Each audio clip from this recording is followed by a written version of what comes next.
Les chatbots d'intelligence artificielle gagnent en intelligence chaque jour, mais il y a un problème. Chaque fois que vous leur posez une question, ils allument tout leur cerveau numérique comme un sapin de Noël juste pour répondre à une question simple. Cela gaspille beaucoup d'énergie et de temps. Maintenant, Microsoft et une équipe de chercheurs ont peut-être trouvé la solution pour arrêter cette folie en apprenant à ces intelligences artificielles à penser plus comme des humains, en utilisant uniquement les cellules cérébrales qui comptent vraiment. La partie la plus folle, c'est qu'ils ont réussi ça sans réentraîner quoi que ce soit. Alors parlons des grands modèles de langage. Ces intelligences artificielles bavardent avec des milliards de paramètres à l'intérieur. Chaque fois que vous leur posez une question, elles allument pratiquement chaque ampoule dans ce cerveau numérique, font une quantité massive de calculs et finissent par donner une réponse. C'est comme allumer toutes les lumières d'un immeuble de bureau de 20 étages, juste pour trouver une agrafeuse dans un seul bureau. Ça fonctionne, mais alors, quelle perte d'électricité, de temps et d'argent. Les ingénieurs ont essayé 2 principales astuces pour réduire ce gaspillage. La première s'appelle un mélange d'experts. Imaginez que vous embauchez toute une équipe de spécialistes. Des passionnés de grammaire, d'énigmes et de sciences participent à l'entraînement du modèle qui n'en sollicite que quelques-uns par phrase. Cela peut être fantastique une fois que c'est entraîné, mais former ces spécialistes est un projet supplémentaire à part entière.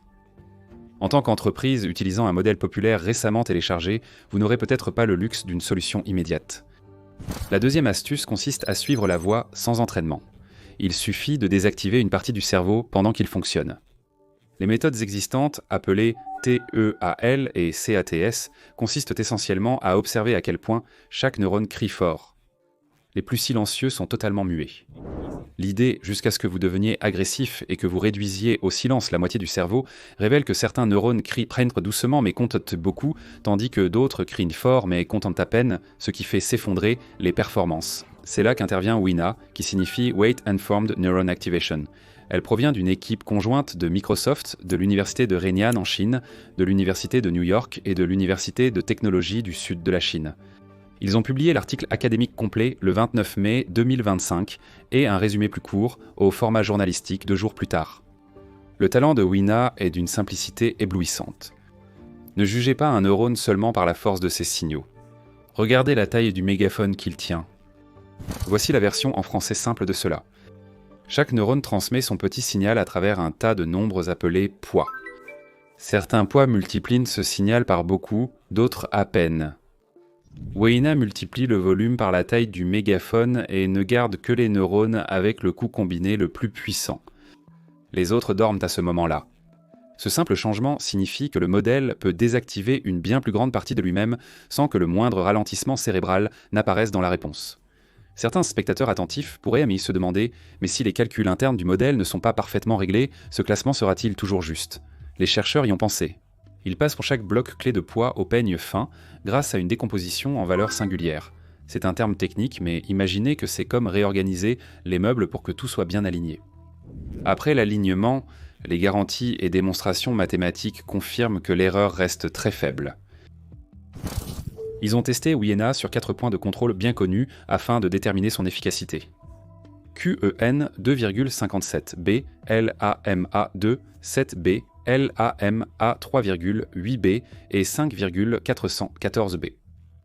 7B ou 14B, c'est le nombre de paramètres, c'est-à-dire combien de petits réglages le modèle possède. Pour l'évaluation, ils ont utilisé 6 questionnaires de référence publique afin d'éviter d'être accusés de choisir uniquement les meilleurs résultats. Des noms que vous avez peut-être entendus, PICA pour le raisonnement physique, GSM 8000 pour les mathématiques de niveau primaire, MMLU pour les sujets mixtes, et ainsi de suite. Maintenant, les chiffres amusants.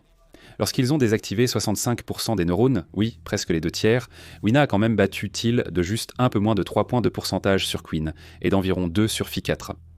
Avec Llama 3, une fois qu'ils ont dépassé la moitié des neurones désactivés, WINA a dépassé devant avec 1 à 2 points de pourcentage d'avance.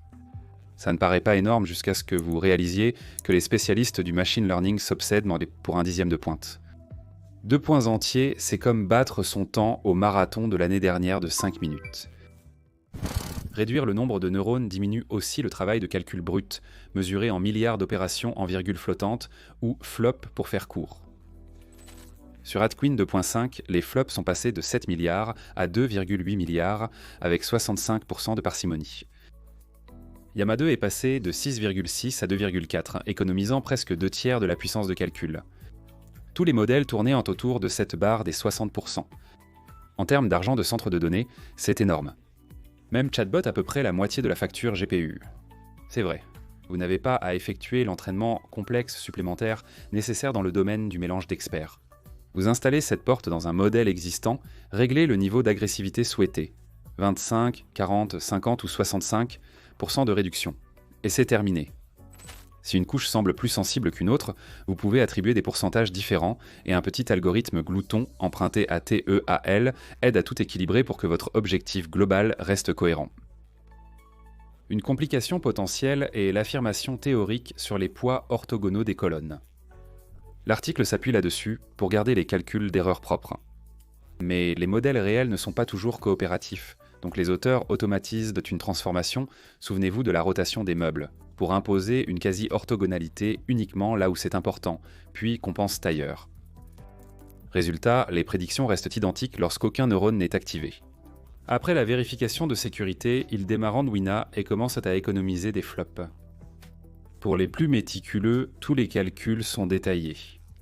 Le théorème 3.1 montre que pour une seule couche, avec des poids bien ordonnés, l'erreur de Wiener n'est jamais pire que celle de Thiel pour le même nombre de neurones restants. Les théorèmes 3.2 et 3.5 étendent cela à toute la pile, et même à travers des fonctions d'activation comme relu ou silu. Ces courbes courantes qui transforment les valeurs négatives en 0 ou comprimant les valeurs entre 0 et 1. Ils signalent également que SOMAX, qui se trouve à l'intérieur des têtes d'attention, se comporte suffisamment bien pour que la démonstration puisse continuer. Même si Wina est une technologie de centre de données, l'équipe ajoute 2 notes annexes qui comptent si vous construisez des produits. Premièrement, ils ont ouvert le code source sur GitHub sous Microsoft/Wina, donc tout le monde est libre de l'essayer. Deuxièmement, ils co-organisent une mini-conférence en ligne sur l'infrastructure de l'intelligence artificielle le 2 août 2025 et ils recherchent des intervenants. Si vous testez Wina et réduisez de moitié votre facture d'inférence, vous obtenez instantanément une offre de présentation. Ils présentent aussi Parlant, une boîte à outils open source permettant aux entreprises de surveiller le comportement des chatbots lors des échanges avec les clients. Une inférence plus rapide implique des alignements moins coûteux, d'où l'intérêt du clin d'œil. Pour conclure, répondons à une dernière question. Est-ce juste une réduction de poids sous un nouveau nom? Pas exactement. L'élagage classique supprime des parties du réseau de manière permanente. Ensuite, les gens affinent généralement le squelette réduit pour retrouver la précision. Des phases d'entraînement supplémentaires, parfois conséquentes, sont nécessaires. Wina garde l'ensemble complet des poids intacts, rien n'est jeté. Les neurones font une sieste à chaque passage en avant et le planning des siestes varie selon l'entrée. En d'autres termes, c'est dynamique, pas permanent. C'est pourquoi vous pouvez être audacieux et augmenter fortement la parcimonie sur des phrases faciles, puis relâcher si une question semble difficile. Très bien, finissons-en.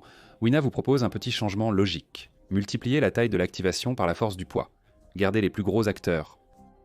Une étape de nettoyage mathématique soignée pour que les démonstrations restent honnêtes. Jusqu'à 60% de calcul en moins tout en restant 2 à 3 points plus précis que l'ancien champion Thiel quand vous poussez vraiment les limites. Aucune session d'entraînement supplémentaire et un dépôt sous licence Apache de prêt à être cloné. Si vous gérez votre propre service de grand modèle de langage, ou même si vous bricolez sur un serveur personnel et que vous avez remarqué que les temps d'attente augmentent, c'est probablement l'opportunité la plus facile à saisir de 2025 jusqu'à présent. Mais voici la question. Si nous pouvons désactiver la majeure partie du cerveau d'une intelligence artificielle et obtenir malgré tout des réponses plus intelligentes, à quoi avons-nous gaspillé des milliards tout ce temps? Partagez vos réflexions en commentaire, abonnez-vous si ces folies vous intéressent, et likez si votre GPU a besoin d'une pause. Merci d'avoir regardé, et à la prochaine.